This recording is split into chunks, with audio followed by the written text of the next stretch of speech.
Hanse, good afternoon. I'm Krisan Achkate. Welcome to APTN National News. Cassidy Caron, the president of the Métis National Council, is speaking out regarding both the Manitoba Métis Federation and Métis Nation Saskatchewan withdrawing from the MNC. In a statement, Caron notes the successes she has helped build in her 3-year term, including rebuilding the MNC to be more transparent, accountable, and ethical, and promises the work will continue with the federal government to find solutions to the unique and ongoing challenges faced by Métis citizens. Despite this work and numerous reforms, she says the MNC is now at a crossroads, saying individual Métis governments like the Manitoba Métis Federation and more recently Métis Nation Saskatchewan are choosing to work independently. And she says while it's their right and respects their decision, she also believes there is more strength through unity and standing together as one Métis nation. In her statement, she zeroes in on the current leadership, adding, "I believe that some leaders have forgotten about our greater responsibility to each other and to nationhood. The unity we are striving for is being divided by the self-interest, impatient, and ambitions of a few, rather than the collective aspirations or values of our people. The need for a strong national voice, collaborative engagement, and respectful dialogue between all Métis has not and will not change." Caron says she has proposed a way forward for the MNC since Métis Nation Saskatchewan left the MNC last Friday, and it will be up to the council members to determine the next steps. Caron has 1 more week left in her term as president. Meanwhile, the Chiefs of Ontario is publicly congratulating Métis Nation Saskatchewan on its decision to leave the Métis National Council and distance themselves from the Métis Nation of Ontario. They hope it will send a clear message to the federal government that the proposed Bill C-53 needs to be scrapped. If passed, Bill C-53 would recognize the MNO as a legitimate Section 35 rights-bearing nation. In a statement, Ontario Regional Chief Abram Benedict said that Métis Nation of Ontario's claims have not stood up to scrutiny, and they are now seeing the repercussions, adding that, quote, "The MNO is a group who has been getting away with making unfounded claims in First Nations, ancestral, and treaty territories in Ontario for far too long." The Chiefs of Ontario say this is why both the Manitoba Métis Federation and the MNS has left, because the MNO continues to have a seat at the MNC table. Chief Benedict added, "It is a shame that the MNC continues to prop up the MNO despite 2 of its governing members withdrawing their membership as a result. The MNC was ordered by the court to take a position on whether the so-called MNO communities in Ontario are part of the historic Métis Nation, and was directed to conduct an internal review of the MNO communities. That was supposed to be completed in August, with the deadline now having been extended to October. We continue to wait for the release of this review and for the MNC to finally take a position on the MNO." And that brings us to today's website poll question. How important do you think unity among Métis governments is for advancing Métis rights? We have some answers here. Very important, somewhat, important, not important, or unsure. Go to www.aptnnews.ca to have your say. Those flying from Winnipeg to Manito-Sipi Cree Nation in northern Manitoba will be greeted with a new sign at the Perimeter Aviation Terminal before they depart. Passengers will be reminded that they and their belongings may be searched after landing in an effort to stop the smuggling of drugs and alcohol into the designated dry reserve. A QR code on the sign directs passengers to Manito-Sipi Intoxicants Bylaw. In July, Manito-Sipi Cree Nation entered an agreement with the Manitoba Minister of Justice that allows their First Nation safety officers to enforce the ban at God's River Airport and other access points.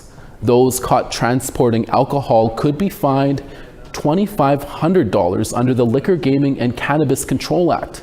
The enforcement hopes to create a sense of safety and security in the community after a young mother died last year.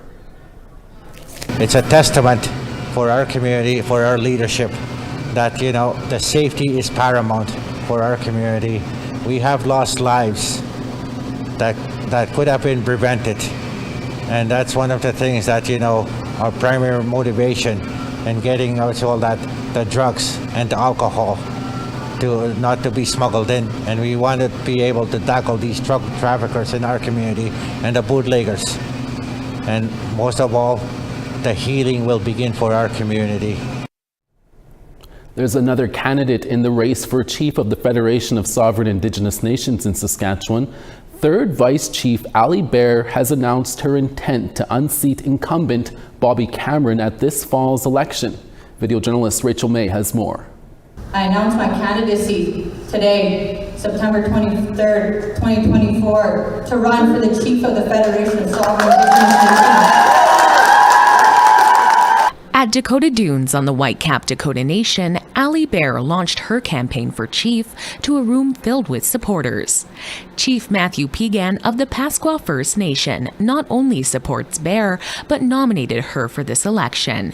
He says the FSIN needs new blood, and Bear has the passion and drive for long overdue changes. Ms. Bear's compassion, her energy, you've observed that.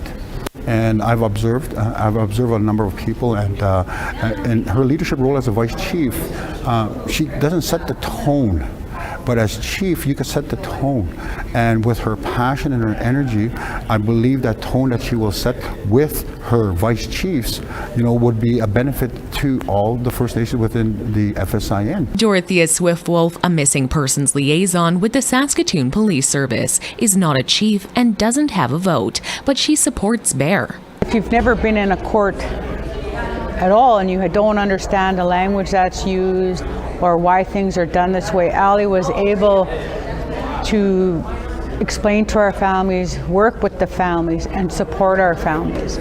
Bear hopes to keep working with the RCMP to build Indigenous policing. I've also, worked very closely with the RCMP, with High Commissioner Rhonda Blackmore. We signed a memorandum of agreement together to enhance communications and to have a better oversight process into investigations. When asked about current FSIN Chief Bobby Cameron's eligibility for the upcoming election, she said transparency is very important.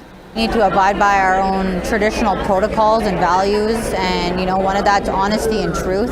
And so I think that with honesty and truth, we can regain trust, and that's really important. Regarding the FSIN audit, she has no information yet, but is expecting an update soon. Rachel May, APTN National News, Saskatoon. A long-serving Indigenous leader and advocate is being recognized for his contributions to cultural awareness. Dean Sayers served as Chief of Batchewana First Nation for 20 years and once ran for National Chief of the Assembly of First Nations. Recently, he received a Municipal Heritage Award from the City of Sault Ste. Marie. APTN's Mike Donald reports. It was in front of a predominantly non-Indigenous audience that former Batchewana Chief Dean Sayers received his award. It's a position he frequently finds himself in. Organizations, the groups that I speak to now are mainstream Canadian people that are hungry for the perspective that might come from one of the Indigenous people in the area. I find there is quite the embrace of the perspective and the insights that are brought by an Indigenous person, as opposed to somebody that talks about Native people. The award recognizes contributions to Sault Ste. Marie's cultural heritage. Sayers was instrumental in the creation and development of the Voices from the Gathering Place project, which serves as a historical resource for the Sault Ste. Marie region. Sayers says there was once a time when being recognized by a non-Indigenous entity for Indigenous cultural contributions was unheard of. It wasn't that long ago when we weren't allowed to talk about who we were. We weren't allowed to speak our language. We weren't allowed to do our ceremonies. We weren't allowed to leave our communities. Things have evolved in the last couple of generations where we have a lot of freedoms. But with that freedom, there's also the freedom of expression, the freedom of our history, the freedom of our perspective. Sayers says the award comes in the spirit of reconciliation, and he hopes it plants the seeds to allow Indigenous people to reclaim our rightful place in society. Mike McDonald, APTN National News, Sault Ste. Marie. Thank you, Mike. A new report is painting a clearer picture on the current salmon stock in BC and the Yukon. And there is a new Indigenous choreographed ballet show making its big debut in New York City. Those stories when we come back. Stay with us.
Welcome back. A new ballet choreographed by Tla'amin Nation member Caron Fraser Monroe will debut in New York City next week.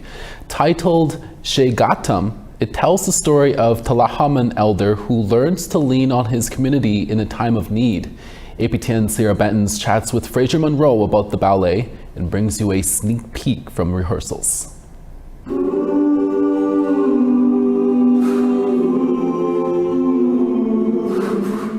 We're here behind the scenes at the Royal Winnipeg Ballet, where dancers are busy rehearsing Caron Fraser Monroe's new work, Shegatum, which is premiering in New York City. And today we have the pleasure of being joined by Caron, who's a member of the Tla'amin First Nation in British Columbia.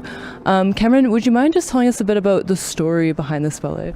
Absolutely. So when I received this commission, I thought that the most important thing I could talk about in the moment was the way my elders in Tla'amin have a great resilience and strength behind them. There are 94-year-olds like Elder Elsie Paul who is still trying to chop her own firewood and is still very mobile. And I think that the reason behind this is that she has a wonderful community supporting her, and she's able to ask for help with the small tasks. So that's kind of what the work is about, is a dancer learning how to ask for help from his community.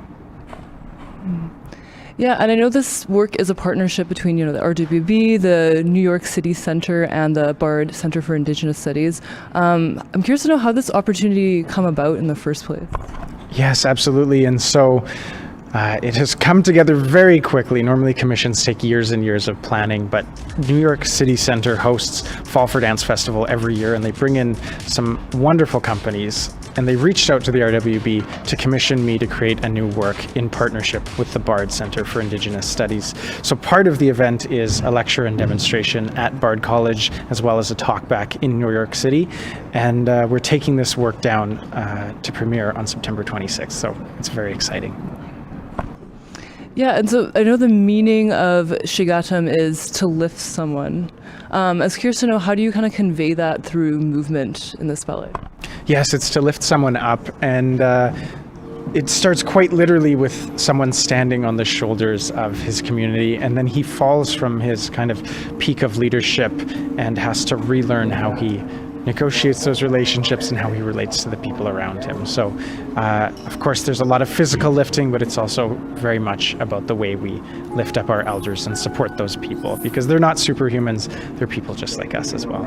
Yeah, and I know the score for this ballet is composed by Jeremy Dutcher. I was curious to know, how did you work with him to convey this narrative through both movement and music?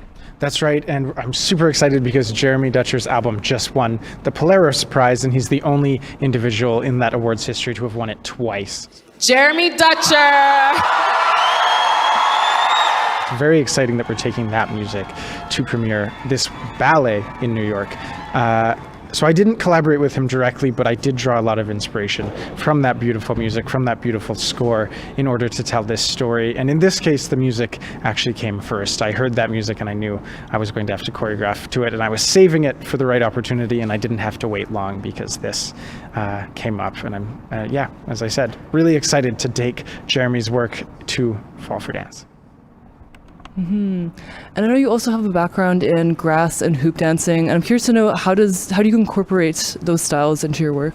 Yeah, so like all artists, I'm influenced by my background and my upbringing, and for me that included Ukrainian dance and grass dance and hoop dance, as well as Coast Salish styles of dance. And then when I was 15, I moved here to the Royal Winnipeg Ballet, did my ballet training, worked as a contemporary dancer as well. And so I braid all of those influences into one movement vocabulary, and you see all of those influences present in the work.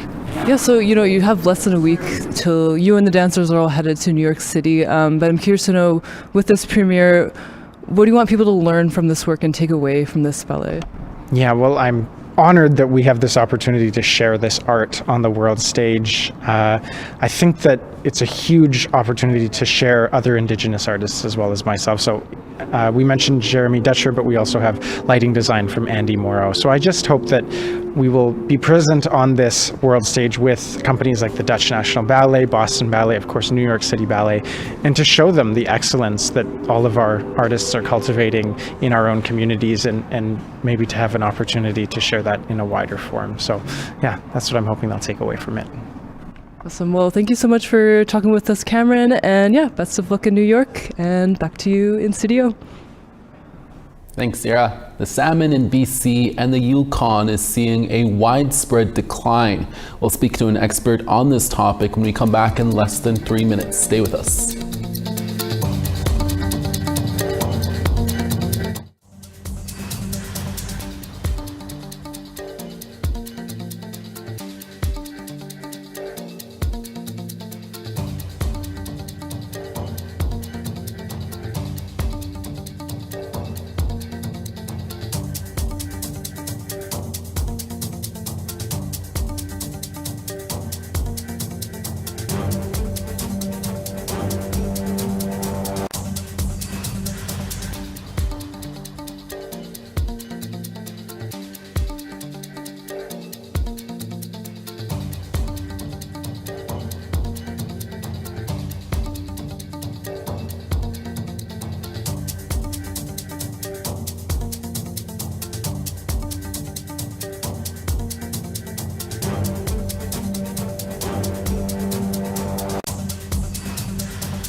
Over on the East Coast, St. John's 11, Charlottetown 16.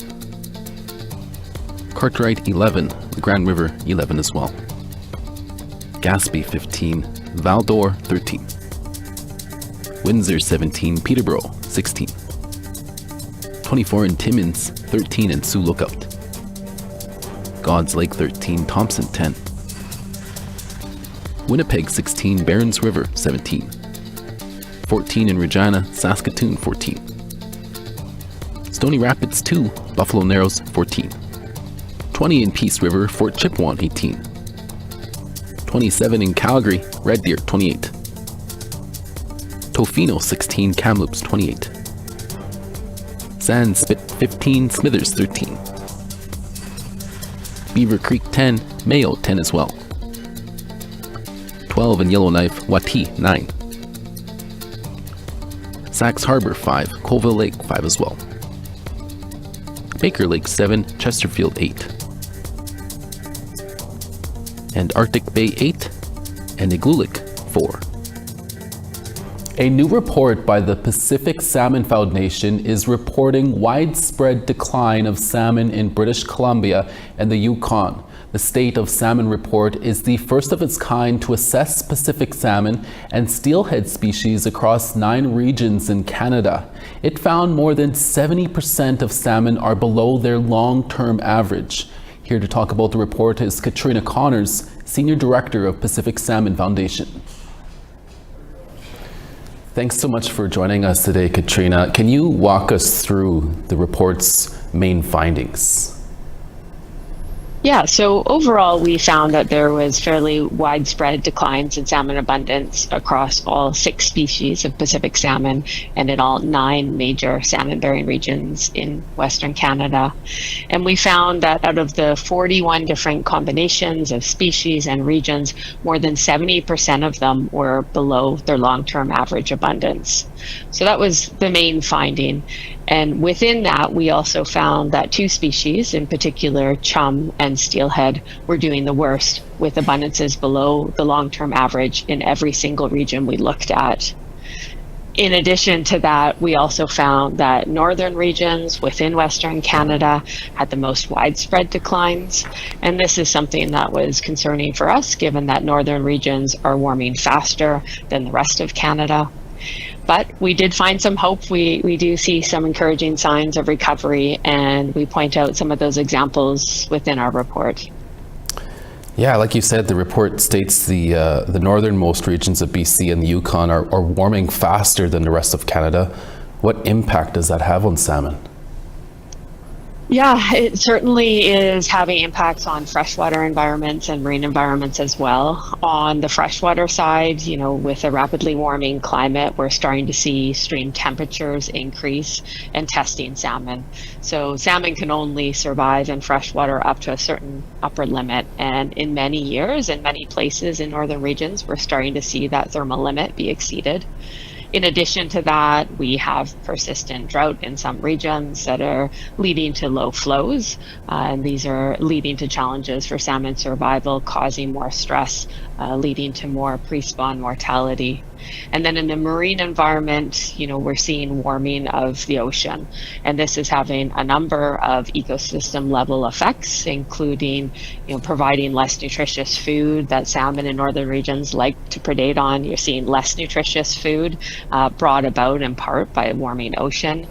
And then you're also seeing kind of more competition for a finite amount of habitat. There's more salmon. It might be surprising to hear there's more salmon in the ocean than there have been over the past 100 years. But more salmon means more mouths to feed. And then, as I said, less nutritious food. And so it's creating heightened competition that is adversely affecting salmon survival. What action do you think needs to be taken, and by who, to protect the salmon? Yeah, I think that there's a lot of things that we can do. I think, first and foremost, I think we can preserve and protect the salmon habitats that are intact and high functioning. And these same habitats tend to be refuges for salmon. They are more productive. You've got lots of genetic diversity. So protecting those habitats that we know are intact is a key strategy.